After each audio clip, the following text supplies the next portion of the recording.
North south বিশ্ববিদ্যালয়ে ঘটে যাওয়া এই ন্যাক্কারজনক এবং দুঃখজনক এই ঘটনার আসলে নিন্দা জানানোর কোনো ভাষা আমাদের জানা নেই। প্রথমত, এই ঘটনায় কার কি দায় সেটা এখানে খুঁজে দেখা দরকার। আমি যতটুকু দেখেছি সোশ্যাল মিডিয়ার কল্যাণে, যে অপূর্ব পাল নামক নর্থ সাউথ বিশ্ববিদ্যালয়ের যে শিক্ষার্থী আল্লাহর কোরআনকে নিয়ে চরম অবমাননামূলক ধৃষ্টতাপূর্ণ আচরণ করেছে, তার সামনে অনেকগুলো তার সহপাঠী বা একই বিশ্ববিদ্যালয়ের শিক্ষার্থীরা সেখানে উপস্থিত ছিল। তারা খুব মৃদু ভাষায় সেখানে তার এই কর্মকাণ্ডের প্রতিবাদ করেছে অথবা তাকে এখান থেকে নিবৃত্ত করার চেষ্টা করেছে। কিন্তু দুঃখজনক বিষয় হলো, পবিত্র কোরআনে কারীম নিয়ে এমন জঘন্যতর ধৃষ্টতাপূর্ণ আচরণ, যেটা মূলত মুখে উচ্চারণ করতেও আমাদের গা শিউরে উঠে, পদদলিত করবার মতো এমন ন্যাক্কারজনক ধৃষ্টতাপূর্ণ জঘন্যতর এই আচরণ এতগুলো সাধারণ তরুণ এবং যুবক শিক্ষার্থীর সামনে ঘটে গেল। তারা বিষয়টার শুধুমাত্র একটু মৌখিক বাদানুবাদ কিংবা প্রতিবাদের মধ্যেই তাদের ভূমিকাটা সীমিত ছিল। এটি একটি দুঃখজনক বিষয়। এ থেকে আমরা একটি খুব খারাপ এবং বাজে একটি লক্ষণ আমরা দেখতে পাই।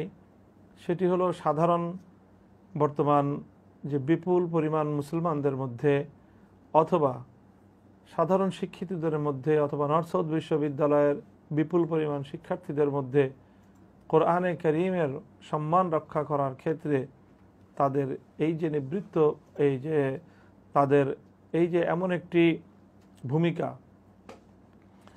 এই ভূমিকাটা আমি মনে করি যে যথার্থ ছিল না। তৎক্ষণাৎ ওই সকল শিক্ষার্থীরা যারা তার সেখানে উপস্থিত ছিল অবমাননার ঘটনার সময়, তাদের দায়িত্ব ছিল যে কোনো উপায়ে এই অপূর্ব পারের কাছ থেকে পবিত্র কোরআনে কারীমকে তার কাছ থেকে নিয়ে নেওয়া এবং কোরআনে কারীমকে অতিরিক্ত আর অবমাননা করার সুযোগ তাকে না দেয়া। যদিও সে বলছিল এটি তার কোরআন বা তার কেনা, কিন্তু পবিত্র কোরআনে কারীম এটি একজন তার একটি কপি সংগ্রহ করতে পারে, কিন্তু তাই বলে এই কোরআনকে সে অবমাননা করার কোনো অধিকারই সে রাখে না। দ্বিতীয়ত, সেই সকল শিক্ষার্থীদের পাশাপাশি সবচেয়ে বড় বিষয় সেটা হলো নর্থ সাউথ বিশ্ববিদ্যালয় কর্তৃপক্ষ। তাদের সামনে এই ঘটনাটি আসার পরেও কর্তৃপক্ষ তড়িৎ কোনো ব্যবস্থা গ্রহণ করেনি, অথবা কোরআনে কারীমের এত জঘন্যতর এইরকম অবমাননার ঘটনার পরেও বিশ্ববিদ্যালয় কর্তৃপক্ষ যাদের ক্যাম্পাসে, যাদের আঙ্গিনায়, যাদের একজন শিক্ষার্থী ঘটনা ঘটিয়েছে, তাদের মধ্যে যে অনুশোচনা এবং তাদের মধ্যে যে এই ঘটনার জন্য যে অনুতাপবোধ, সেটাও আমরা লক্ষ্য করিনি। তৃতীয়ত, এখানে রাষ্ট্র এবং সরকারের কথা বলতেই হয়। ইতিমধ্যে অনেকেই এই বিষয়টিও বলেছেন যে দেখা যায় যে অন্য কোনো ধর্মাবলম্বীদের ন্যূনতম কোনো ধর্ম অবমাননার ঘটার আগেই দেখা যায় যে আমাদের রাষ্ট্রীয় কর্তাগণ তারা এ ব্যাপারে নিজেদের প্রতিক্রিয়া ব্যক্ত করতে উঠে পড়ে লেগে যান। সেই বিবেচনায় কোরআনে কারীমের মতো মহাগ্রন্থ, মুমিনের ইমানদারদের হৃদয়ের যে ভালোবাসার পাত্র কোরআন, সেই কোরআনের এমন ন্যাক্কারজনক অবমাননার পরেও রাষ্ট্র ব্যবস্থা সেভাবে ঠিক এ ব্যাপারে তার প্রতিক্রিয়া ব্যক্ত করতে ব্যর্থ হয়েছে। তো আমরা মনে করি যে মূলত এর দায় শুধুমাত্র সরকারের নয়, এর দায় গোটা রাষ্ট্রের, এর দায় গোটা দেশের সকল জনগণের, যে আমরা এমন সরকার প্রতিষ্ঠা করতে পারিনি, এমন শাসক আমরা প্রতিষ্ঠা করতে পারিনি যারা আল্লাহর কোরআনের সম্মান রক্ষায় তাদের সবটুকু ভূমিকা তারা পালন করবে। এরপরে যে প্রশ্নের অংশ রয়েছে যে এখানে তাকে অনেকে মানসিক রোগী হিসেবে উপস্থাপনের চেষ্টাও করছে, এই বিষয়ে আমাদের এখানে মন্তব্য করার খুব সুযোগ নেই।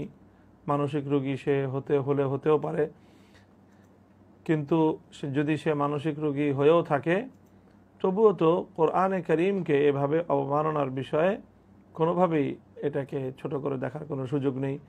সে যদি মানসিক রোগী হয়ে থাকে তাহলে তার স্থান হবে পাগলাগারদে অথবা মানসিক কোনো চিকিৎসালয়ে। সে নর্থ সাউথ বিশ্ববিদ্যালয়ের মতো একটি স্বনামখ্যাত বিশ্ববিদ্যালয়ে অথবা এই ধরনের একটি খুব এক্সপেন্সিভ একটি বিশ্ববিদ্যালয়ে সে পড়াশোনা করছে, তো সেখানে এই বিশ্ববিদ্যালয়ের বিশ্ব ক্যাম্পাসে এই ধরনের ঘটনা সংঘটিত করার পর এটিকে একজন ব্যক্তির মানসিক রোগ অথবা মানসিক বৈকল্য বলে এড়িয়ে যাওয়ার কোনো সুযোগ নেই। এটাও হয়তো এক ধরনের কোরআনে কারীমের বিষয়টিকে পাশ কাটিয়ে যাওয়ার একটি প্রবণতা বলে আমরা মনে করতে পারি। সুতরাং আমার এক্ষেত্রে স্পষ্ট বক্তব্য হলো, কোরআনে কারীম সহ আল্লাহ এবং তার রসুল এবং ইসলাম ধর্মের যে পবিত্র নিদর্শন যেগুলো রয়েছে সেই সকল নিদর্শনগুলোর সম্মান এবং মর্যাদা রক্ষায় আমাদের রাষ্ট্র এবং সরকার এবং সমাজকে আরও বেশি সচেতন, আরও বেশি সজাগ হওয়া উচিত এবং সেই ক্ষেত্রে পরবর্তীতে আমাদের এই জন্য আরও বেশি সুচিন্তিত পদক্ষেপ নেওয়া দরকার। আমরা কেমন সরকার চাই, কেমন রাষ্ট্র চাই সেই বিষয়ে।